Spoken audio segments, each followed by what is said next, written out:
কাতারের আকাশে হয়ে গেল রং বেরঙের নানান ডিজাইনের বেলুনের মেলা। বহুল প্রত্যাশিত কাতার হট এয়ার বেলুন উৎসবের পঞ্চম সংস্কার নিয়ে এবার হাজির হয়েছিল। মনোরম এ উৎসব দেখতে দেশ বিদেশের বহু দর্শনার্থী ভিড় করেন কাতারের মিজাইদে শহরে।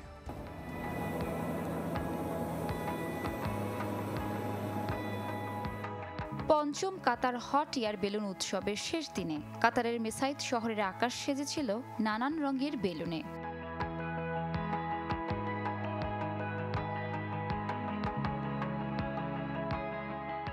উৎসবে বিশ্বের বিভিন্ন প্রান্ত থেকে ৬০ ধরনের বেলুন প্রদর্শন করা হয়। বেলুনগুলোর রং এবং থিম মুগ্ধ করে উৎসবে অংশ নেওয়া দর্শকদের।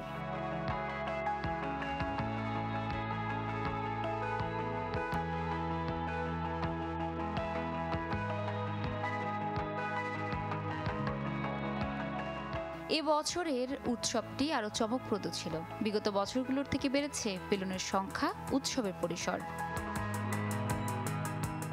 It's very exciting and we'll be doing flights all throughout the week.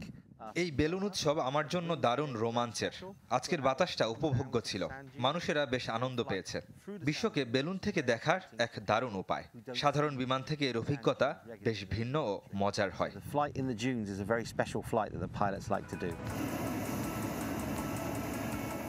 10 দিনের এই উৎসব শুরু হয় 12 ডিসেম্বর আর শেষ হয় 21 ডিসেম্বর।